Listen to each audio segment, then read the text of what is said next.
If you're an England fan, clap, clap, clap. It's been one of those happy batting days. Unfortunately, it's come right at the end. 339 for England. So many batters among the runs. Take a look at that. Ben Stokes once again at the back of that magnificent 100 against Netherlands in Pune. He scores 84. Very attractive runs. Joe Root scoring 60. Bairstow back to his best as well. Scoring 59. Hardest off, forgettable. Afridi, not so great. Mohammad Wasim Jr., 2 for 74 off his 10. Zaheer Khan and Michael Vaughan in the house. Michael, how happy are you?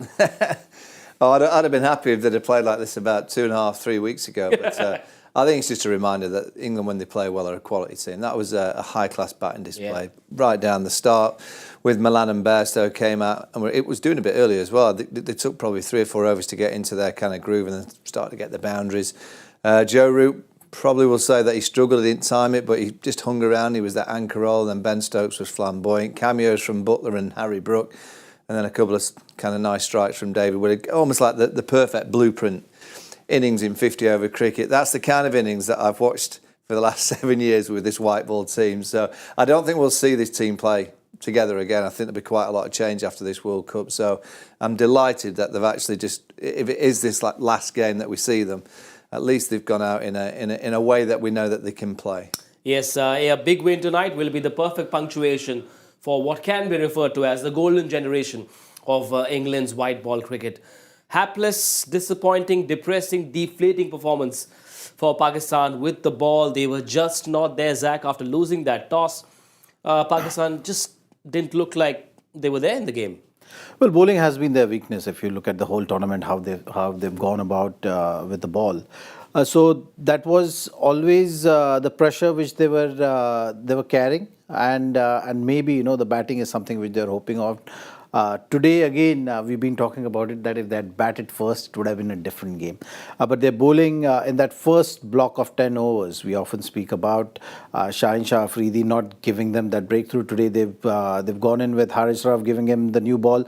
We saw that one wide down the leg side was again the sign of when you change things too late in the tournament, how it doesn't fall into place. Haris Rauf have been going for a lot of runs right throughout the tournament, so that also has not helped their cause. Wasim Jr. doing well for the team. So that is something which we've seen. Spin again has not been their strength. We've been talking about through and through. Asia Cup onwards, we've been talking about that one gap which is seen in this bowling attack is that spin department is not taking the wickets. Add to that, not taking wickets in the first 10 overs, it's just going to put the middle over bowlers under tremendous pressure, and that's what has been happening. Today, England started with that 10 over 72. We knew where it's heading. Root and Ben Stokes didn't really disappoint with that regard, but the bowling was always under pressure. If there are any Pakistanis watching Cricbuzz live right now, just for the record, I don't mean to rub it in, but I've got to say it. It's part of my job. Pakistan need to get 338 in 6.4 overs at 8.425 runs per ball. Your thoughts, gentlemen? Well, it seems to me that Pakistan are always reliant on other results, and they're a better team than that, and that's what's happened in this World Cup. They didn't bowl great. Haris Rauf actually came back really well. I think his first 3 overs went for 30, and he's ended up with 3 for 64. When the ball gets a bit older, he's outstanding. He gets the ball just moving slightly. He's got a good slow ball. Yeah. If my social media is correct, I think Haris Rauf's gone for more runs in this World Cup than any other bowler in the history of World Cup. I think he's crossed 500. 568, I think it is. He's gone for plenty, but I like him, but I don't like him with the new ball.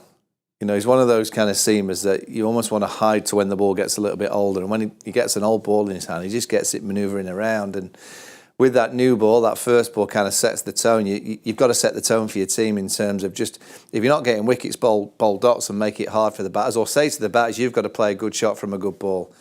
But to bowl that wide, I mean, it almost landed outside of Kolkata.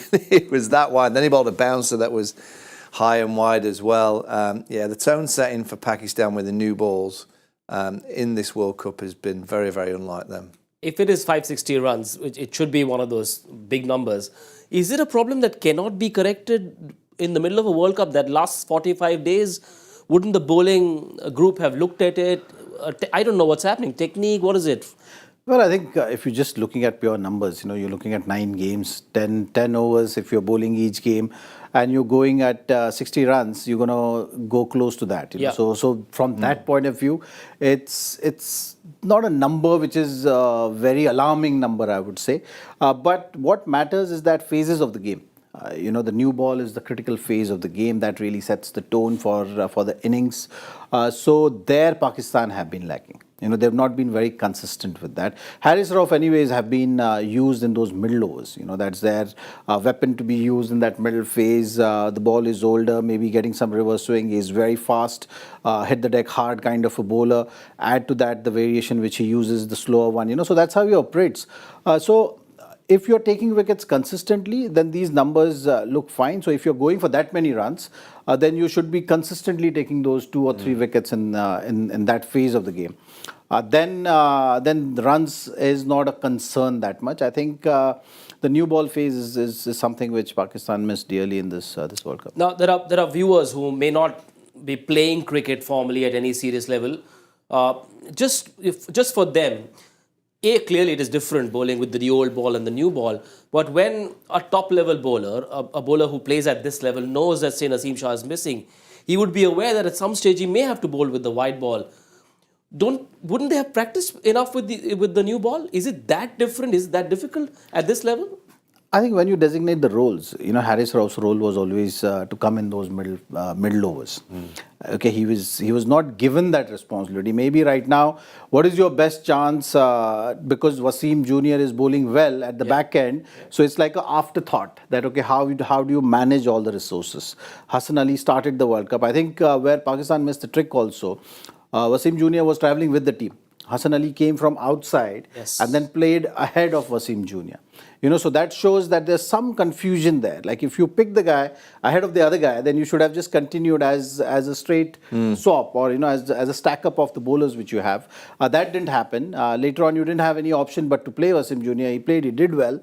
Now you're saying, okay, fine, he's been doing a role which is good in the middle overs. How can we create more aggressive options for us? Shaheen Shah Afridi not getting the wickets at the top.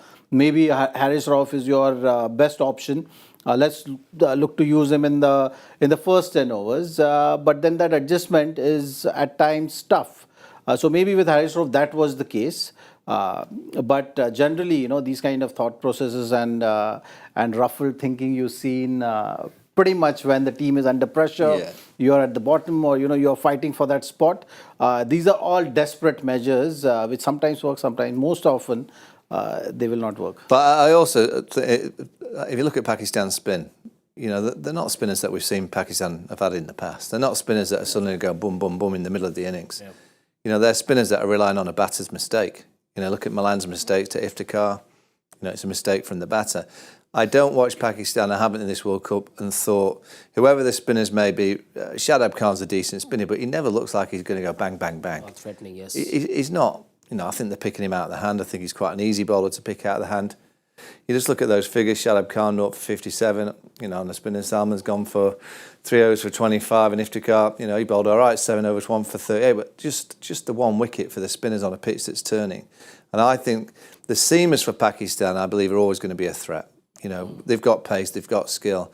Until they find you look at Jadeja, you look at Kuldeep, you look at Rashid Khan, Mujib. Pakistan don't have those spinners at the minute. Yeah. And that is what they've had in the past. They've always had wonderful spinners. And I think Pakistan have got decent batters. I think they've got really good seamers. But until they get that real quality spin back into that attack, I think they're always going to struggle. Pakistan searching for positives on that bowling card. Mohammad Wasim Jr., yes, expensive. Picked up 2 wickets, got Willie and Atkinson, I think it was, gave away 74 runs. But he was getting the ball to reverse quite early. What do you make of the kind of skill set that Wasim Jr. has? Well, the reverse swing, we did touch upon that fact that that dipping in swinger which he's bowling, it's something which has worked for him. I think where Pakistan bowlers missed the trick also was with the new ball. It's not an easy wicket. Yeah. You could see that the ball is sticking a little bit. The ball was dying on to the keeper.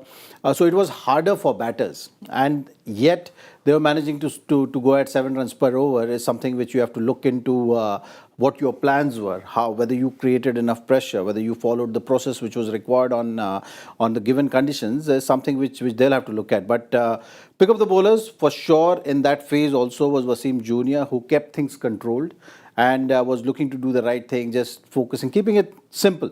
You have not seen him do too many things. He's just basically changing the line. Even with Willie, how he got out, you've seen that he was bowling outside that off stump. He knew that, okay, he's able to catch onto that those deliveries. He just shifted the line. It didn't change much. So he kept things simple and worked with his strengths. A little bit more on the art of reverse swing while we have Zaheer Khan. Is it just space? Is that the key quality one needs to be able to get the ball to reverse? What are the other things that have to fall in place? The release, and you'll see with Wasim Jr. as well. They were showing it on the broadcast where the point of release was different to when he's bowling normal swing to the reverse swing. Yeah. So you have to just basically release a bit behind, maybe go a little round armish, but the control has to be there. The angle of the seam also changes a bit. It takes work and practice, but you could see that Wasim was trying to do that. Yeah. With the new ball, he was bowling from a different angle. With the oldish ball, he was looking to just go a little round arm to get that release and dip. You got to look after him? Yeah, I mean, he's a good bowler. I mean, he's certainly a bowler that Pakistan can work with for many, many years. And, you know, we've seen Pakistan seamers in the past. They can reverse swing the ball. That's what they brought. They have to do it on the pitches that they play on in Pakistan. They're so flat, so you have to find some way of getting into the game. Obviously, the ball's the key as well. You've got to scuff up one side. You've got to keep one side really shiny and dry, and then, you know, the rest is history. So it tells me that this pitch is quite a dry, slowish kind of crusty surface because naturally the ball has got scuffed up. You know, I didn't see the ball getting thrown in and bounced into the keeper too often. It looks quite a lush outfield, so it's getting naturally scuffed up, which England will look at that. England will get a bit of reverse swing, but there's only really Atkinson that bowls with pace. You know, Willie, Wokes, bowling at 82 miles an hour. It's not the same as coming down at 87 to 90 miles an hour. So you need the pace, you need the ball, you need, as Zach said, that just variation in terms of technique. Yet England managed to score 337. Their top scorer, Ben Stokes, their talisman, possibly playing his last one-day international in England colours. 84 of 76.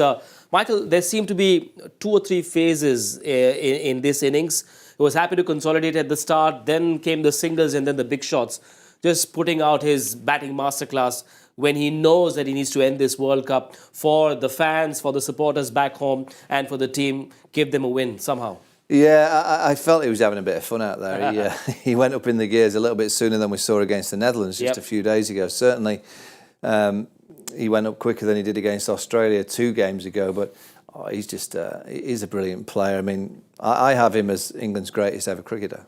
You know, and you think about Ian Botham, and I love Beefy Botham. There's been many others, but I just think what Ben's done. You know, he's won England 2 World Cup finals. The way that he's captained in Test cricket is the best that I've seen in terms of just completely grabbing a group from a team that was used to losing. You know, just been to the Caribbean, lost there. They've been hammered in Australia. That's not unheard of because many England teams have done that. But he grabbed a team that was playing pretty much a bland brand of cricket to suddenly inside 18 months playing extraordinary in terms of the style. But everything that he's achieved in the game, you know, I just if I had to pick one England cricketer of all time in my team, it'd be Ben Stokes. He hit that 1-6, I think, and he was grimacing in a bit of pain.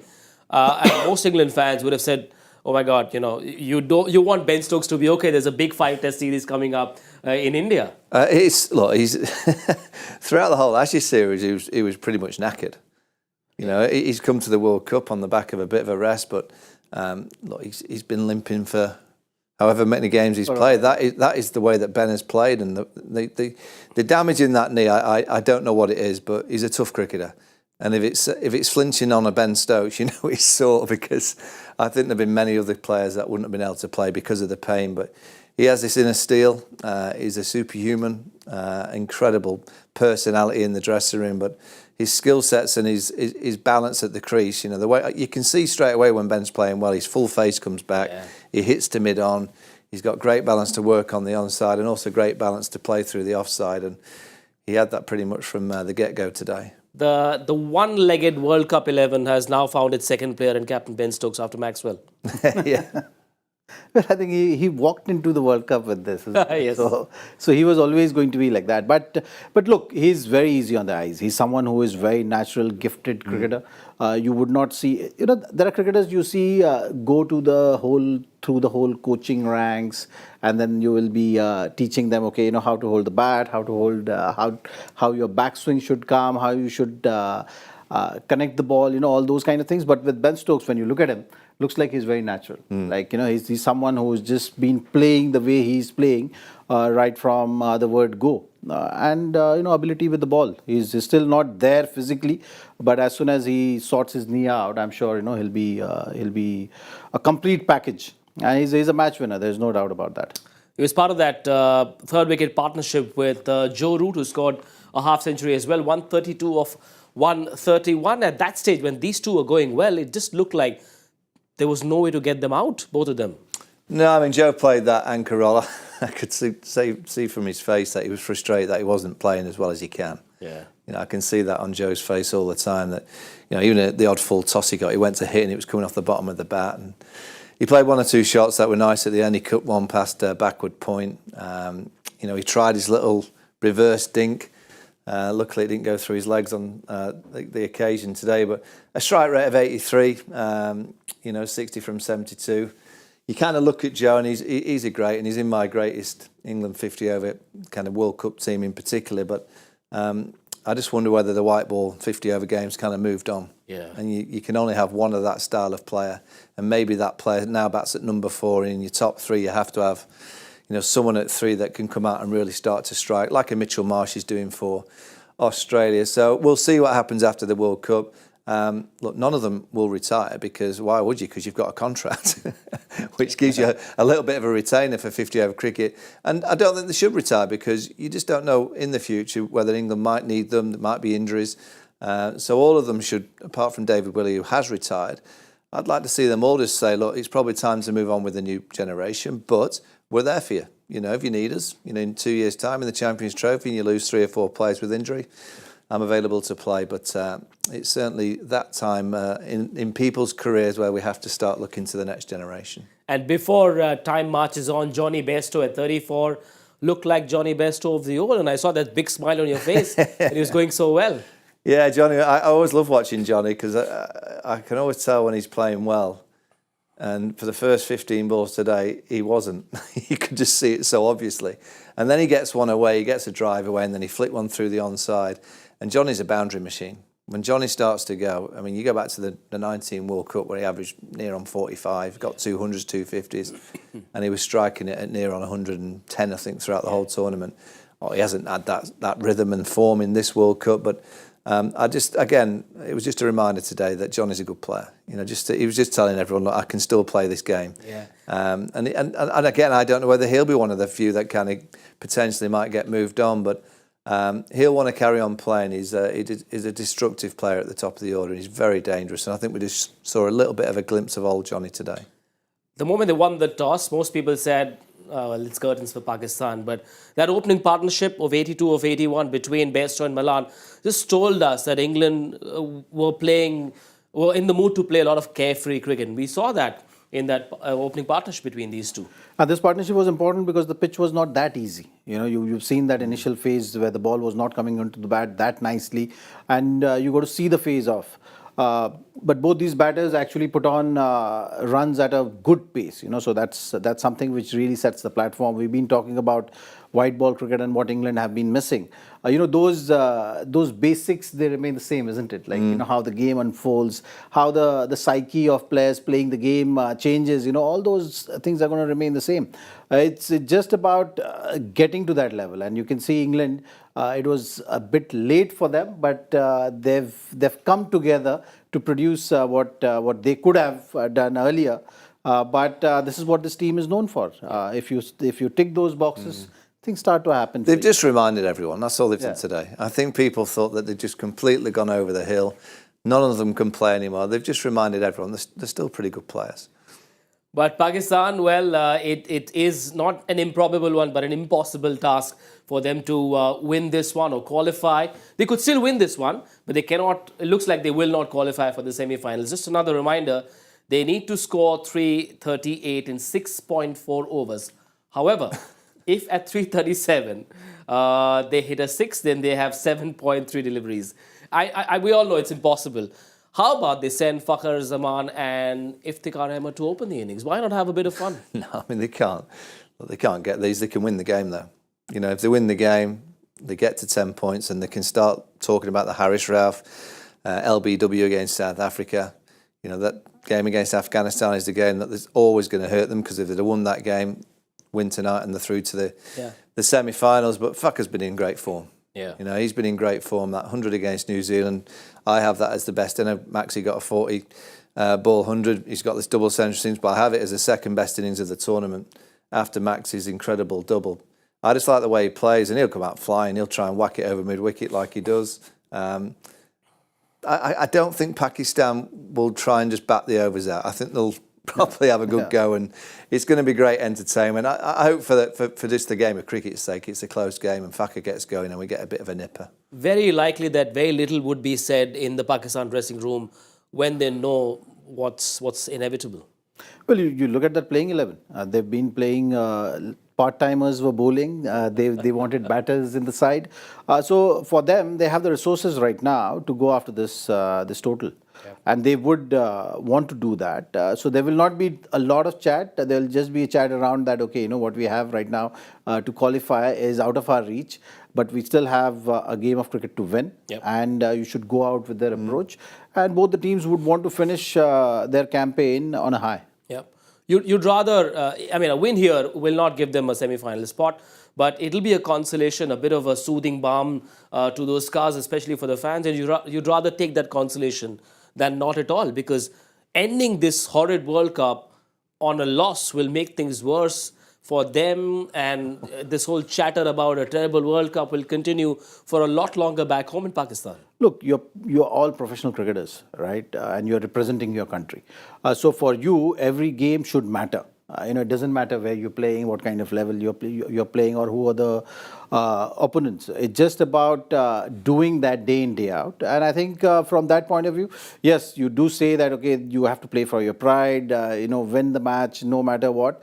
But more so if you are able to cultivate that kind of a culture within the group, it goes a long way. You will start reaping rewards of that at some stage or the other. So I think both the teams would want to just look to do that. Ben Stokes was very vocal about it. He said it, that, I want to be there for my team. Yeah. And here Pakistan is going to be no exception. They know that how much criticism they've been getting right throughout the World Cup. It's their time to show that, okay, we've given all our everything possible for the team to win. Things could have been better, but they would want to chase down this total and show that we are up for the fight. And if they have to do so in the middle overs, Rizwan is such a key. He's very quietly scored a lot of runs, but unfortunately that impact in the middle overs is missing. And today is his chance to perhaps make the world forget about what he hasn't done. Yeah, I think it's a big 50 overs for Pakistan, because if they crumble and get hammered, I think they're in for a rough ride. Babar Azam as well. You're looking at Babar as a captain, not got the 100. Can he get 100 just to finish on a high? But I love the way Rizwan plays. Yeah. He's a firecracker. He goes out there to cause chaos. Just look at those numbers on the screen there. An average of 75, striking at near on 100, goes in at the difficult time. How he plays Adil Rashid and Moeen Ali could be the key to the chase. I do think the pitch will get better. The dew will come in. But Adil Rashid and Moeen Ali have found form, and there is a combination. One of the main reasons why England have been so successful for many, many years. So I don't think those two are going to be easy to face. I think the seamers could be quite nice to face on this pitch. I think the ball might swing for a while, but it's not going to swing for too long. And if Fakhar can come out and give it a crack, then Babar can play an anchorish role, and then it allows the likes of Iftikhar and Rizwan to come out and play flamboyantly. We could get that classic game, but I fear for Pakistan if they get hammered. If they get hammered, they're in for a real tough ride when they get back home. Is there a case to tweak the batting order a little bit today? They're chasing 338. I think what's going to be in that middle range, they're going to need left-hand, right-hand combinations. If they can find left-hand, right-hand combinations, it's worth continuing with that. When Adil Rashid and Moeen Ali get the same combination going, it's quite easy to get into a rhythm. I've seen Adil Rashid bowl well to left-handers and right-handers, but I think when he gets it's when he's got a left-hander and a right-hander to bowl to. I think when he's bowling at 2 right-handers or 2 left-handers, it's very, very difficult. So if they can keep that left-hand, right-hand combination, I think it'll help Pakistan. From an England bowling point of view, Zach, how would you approach defending 337? Chris Woakes found form as well. Managed to swing the ball with the new ball in that last game. How would you go about defending 337? Well, nothing changes. Those first 10 overs, you need 2 wickets, at least. Any total you're defending, you need to set that tone. Chris Woakes have grown in confidence as the tournament have moved along. He was more free in getting the ball up to the batter. And I think that's what something which was missing in the earlier part. But he's figured his lengths out, and that's when all these numbers started to change for him in this World Cup. So he would look to do that. Calcutta in the evening, you've seen that swing in the air, so he will enjoy doing that. Gus Atkinson is something who's got that pace. So he would back himself. But if you set that platform, that's when Rashid and Moeen will have that platform to build pressure in that middle phase. Yep. Because as spinners, at times you just build pressure by bowling those dot balls. But if the 2 set batters are batting, the footwork is flowing nicely. At times it becomes difficult for spinners to come into the game and settle your length. So that's something which is so important. Hence, that first 10 overs is going to be very critical for England. WW in the first 10, William Woakes? Yeah, with William Woakes to start, left arm, right hand, and then Gus Atkinson will, come on first change. I mean, William Woakes pitch it up, and Fak as a man, what does he do to a pitched up delivery? He tries to launch it over mid-wicket. So the first few overs are going to be the key for Pakistan. They're going to need Faka to come out and give it a clout. Yeah. Without any question, he's going to have to carry on with his form in the last couple of games. He got a nice 83, I think it was, on this venue in a chase, and then obviously followed it up with a magnificent 100 just a few days later in Bangalore. So he's in good form, he's in good mind, but I always think with those kind of players, anything can happen. One could go straight in the air, and if he can get a couple away and get used to the conditions, the pace, the England seamers will find it difficult to bowl to him. Well, this was a double-header Saturday at the World Cup, the last one, which saw Australia and Bangladesh in a big scoring contest, and that's how it ended.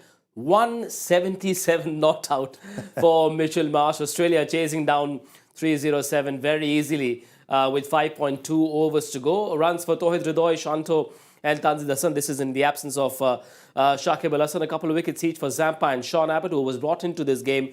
Remember, Maxwell and Mitchell Starc did not play, but this was a big batting performance, Zach, going into that semi-final. This is a big result psychologically for Australia. Look, in a tournament like World Cup, you've seen time and again when teams like Australia, if you see, they've not had like a very straightforward journey to their World Cup campaign, isn't it? They've had their ups and downs, and you can't really see a team like, building, like how you've seen growing in confidence, getting better by each game. With them, it's had it's ups and downs. So from that point of view, if you look at it right now, how Australia is shaping, getting into the semi-finals, you have Maxwell having a ball with the bat the other day. You have Travis Head scored that 100. You have Warner in one of the top run getters of the tournament. You have Mitchell Marsh now scoring runs. Steve Smith getting those runs. So suddenly they're looking like a different unit. They're looking more settled. And I think that's a worry for any team, because these are the kind of teams which basically trouble any team on any given day. Australia versus South Africa in Kolkata possibly on a track like this. Australia getting into this kind of batting form should be scary for South Africa. Oh, the Aussies are the one team I think can beat India. I just think they've got the pedigree, they've got the history, they've got the heritage of knowing how to win World Cups. I still have India as favourites. Obviously, they've got to do for New Zealand, but in that final, if they both make it, I just think this Australian side, and now Smith's back playing well, I'd keep him at number 4. Unfortunately, Labuschagne wouldn't play for me. I think having both of those in the team gives the opposition half a sniff. English is the only one really that's not found any form.